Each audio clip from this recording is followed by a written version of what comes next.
মৃত্যুর এটি এমন একটি বাস্তবতা যা থেকে কেউ পালাতে পারে না। আল্লাহ তাআলা বলেন, প্রত্যেক প্রাণীকেই মৃত্যুর স্বাদ গ্রহণ করতে হবে। সূরা আলে ইমরান 185। আমরা অনেক সময় দুনিয়ার জীবনে এত ব্যস্ত হয়ে পড়ি যে মৃত্যু নিয়ে চিন্তা করতেই ভুলে যাই। অথচ ইসলামে এমন কিছু লক্ষণের কথা বলা হয়েছে যা অনেক সময় মৃত্যুর কাছাকাছি চলে আসার ইঙ্গিত দেয়। আজ আমরা এমন 5টি গুরুত্বপূর্ণ লক্ষণ নিয়ে আলোচনা করব। 1. নেক আমল থেকে দূরে সরে যাওয়া। যখন একজন মানুষ ধীরে ধীরে নামাজ, কুরআন, জিকির এসব থেকে দূরে যেতে শুরু করে, তখন এটি একটি বিপজ্জনক সংকেত। রাসূল সাল্লাল্লাহু আলাইহি ওয়াসাল্লাম বলেছেন, মানুষের হৃদয় যখন কালো হয়ে যায় তখন সে ভালো কাজ থেকে দূরে চলে যায়। এটি এমন একটি অবস্থা যেখানে আল্লাহের স্মরণে আর শান্তি পাওয়া যায় না। 2.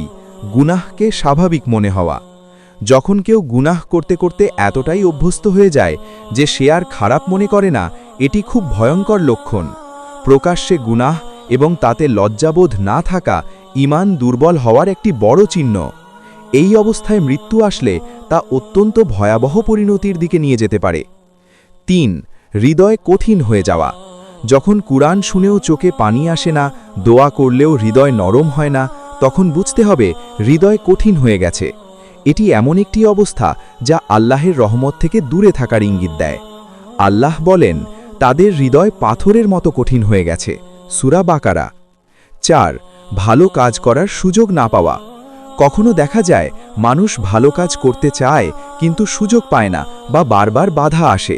এটি হতে পারে আল্লাহের পক্ষ থেকে সতর্ক সংকেত যে সময় খুব কম, তাই সময় থাকতে আমল শুরু করা অত্যন্ত জরুরি।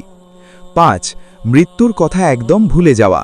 যখন একজন মানুষ সম্পূর্ণভাবে আখিরাত ভুলে গিয়ে শুধু দুনিয়া নিয়েই ব্যস্ত থাকে, তখন এটি সবচেয়ে বড় ক্ষতির লক্ষণ। রাসূল সাল্লাল্লাহু আলাইহি ওয়াসাল্লাম বলেছেন, তোমরা বেশি বেশি মৃত্যু স্মরণ করো, কারণ মৃত্যু স্মরণ মানুষকে গুনাহ থেকে দূরে রাখে এবং নেক আমলের দিকে ফেরায়। আমাদের করণীয় কি? প্রতিদিন অন্তত 5 ওয়াক্ত নামাজ আদায় করা, কুরআন তিলাবাত করা, গুনাহ থেকে তওবা করা, মৃত্যু ও আখিরাত নিয়ে চিন্তা করা, ভালো কাজ দ্রুত শুরু করা। শেষ কথা, মৃত্যু কখন আসবে কেউ জানে না, কিন্তু আমরা চাইলে আজ থেকেই নিজেকে বদলাতে পারি। হয়তো এই মুহূর্তটাই আমাদের শেষ সুযোগ। আল্লাহ আমাদের সবাইকে হেদায়েত দান করুন এবং ঈমানের সাথে মৃত্যু নসিব করুন। আমিন।